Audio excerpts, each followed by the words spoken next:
बिस्मिल्लाहिर्रहमानिर्रहीम अस्सलामु अलैकुम वरहमतुल्लाहि वबरकातुहू। नाज़रीन गिरामी, मैं हूं हाफिज इरफान कटाना। सबसे पहले लातदाद मरतबा दुरूद व सलाम वजह तहकीक कायनात मोहसिन इंसानियत हजरत मोहम्मद सल्लल्लाहु अलैहि वसल्लम की जात पर, उनकी औलाद पर। नाज़रीन गिरामी, आज बात करेंगे वतन अजीज पाकिस्तान की, जिसमें मुआशी सूरत हाल दिन ब दिन कमजोर होती जा रही है। आम आदमी के लिए जीना मुश्किल होता जा रहा है और महंगाई की वजह से बहुत सारे जराइम पैदा होते हैं। और ये जो मौजूदा हुकूमत है, जो पीडीएम के साथ वजूद में आई, पार्टियों ने मिलकर जो है नारा लगाया कि हम महंगाई के खिलाफ मार्च करेंगे, महंगाई को खत्म करेंगे। और ये नारा लेकर निकले कि ये जो अभी महंगाई हो रही है ये नहीं होनी चाहिए, इतनी महंगाई तो इससे तो मुल्क का जो है वो बहुत नुकसान होगा। ये नारा लेकर निकले थे मौजूदा हुक्मरान। लेकिन अफसोस के साथ आज वही लोग ये डिफेंड करने के लिए सामने आ रहे हैं।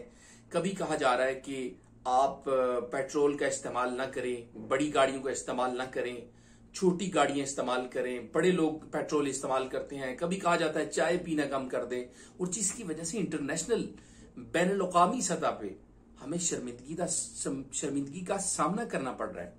लोग हमारा मजाक उड़ा रहे हैं, लेकिन हमारे हुक्मरान जो है वो सोए हुए हैं। उनको इस बात का इल्म ही नहीं है, या इल्म है और इसके बावजूद वो ये सारी हरकतें कर रहे हैं।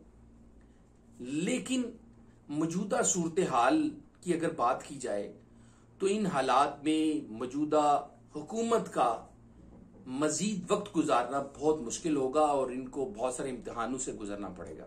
नंबर एक तो ये है, इमरान खान साहब तो उनके लिए एक बड़ा चैलेंज है ही, वो तो सबको पता है कि एक बड़ा चैलेंज है।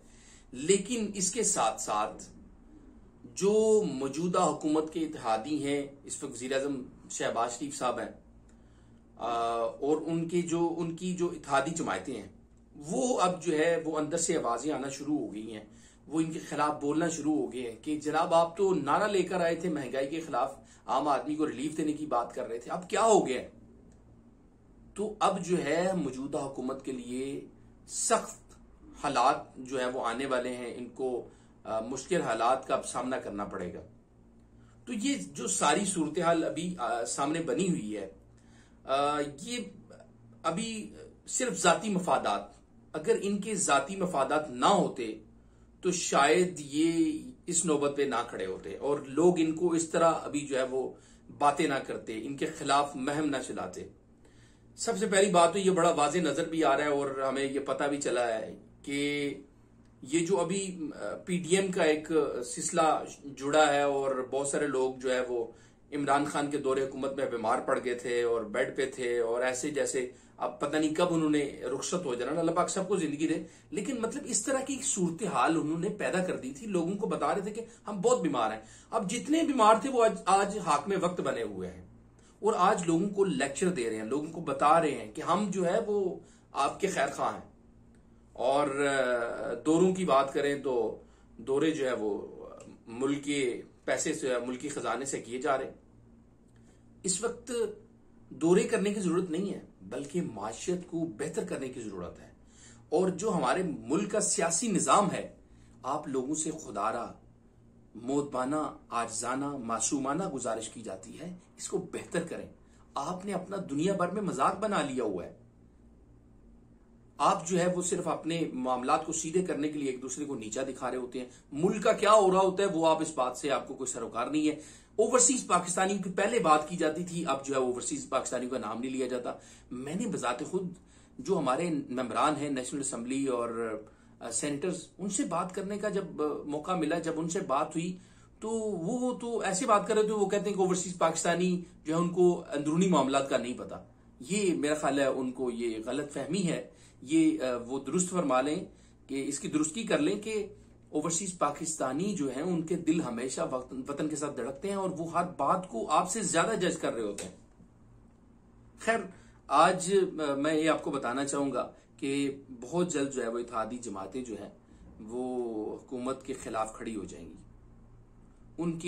उनका जो बयानिया था उन्होंने अगर इत्तेहाद किया था तो इसी बना पे किया था कि आप महंगाई खत्म करेंगे, आम आदमी को रिलीफ देंगे। बलूचिस्तान के अंदर जो हम लोग जो है वो गुमनाम है, जिनको जो है वो उठा लिया जाता है, उन लोगों के लिए कोई ऐसा लाहेअमल लेके आएंगे, लेकिन अभी तक हुकूमत उस पर नाकाम है।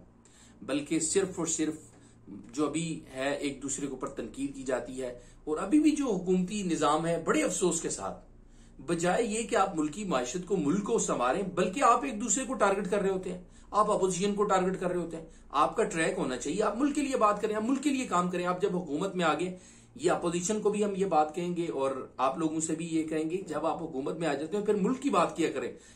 बाहर वाले क्या कर रहे हैं उनको करने दें, वो उनका एक काम है, उन्होंने करना ही करना है। तो ये जो है ये एक सबसे बड़ी खामी है कि बाहर बैठकर या इक़्तिदार में आकर सिर्फ एक दूसरे को टारगेट किया जा रहा होता है, आम आदमी की बात नहीं की जा रही होती, बल्कि उल्टे लेक्चर दिए जा रहे होते हैं, ऐसे नहीं ऐसे कर लें, ऐसे नहीं ऐसे कर लें। खुदारा इस वक्त हमारे हालात बहुत ही कमजोर हैं और आपसे गुजारिश की जाती है हुक्मरानों से कि आम आदमी के लिए सोचें, आम आदमी के बारे में बात करें। तो नाज़रीन, मुझे इजाज़त दीजिए, फिर आपसे मुलाकात होगी। अपना और अपने अहलो याल का बहुत सारा ख्याल रखिए, मुझे अपनी राय से जरूर नवाजिए। फिर आपके साथ एक नए मौजू पे हम आपकी खिदमत में हाजिर होंगे। इलाकाई मसाइल पे बात करेंगे कि हमारे हुक्मरान इलाकाई मसाइल पे क्या बात करते हैं, उस पर भी हम आपके साथ बात करेंगे। तो मुझे इजाज़त दीजिए, फिर आपके साथ मुलाकात होगी। तब तक के लिए अल्लाह हाफिज़।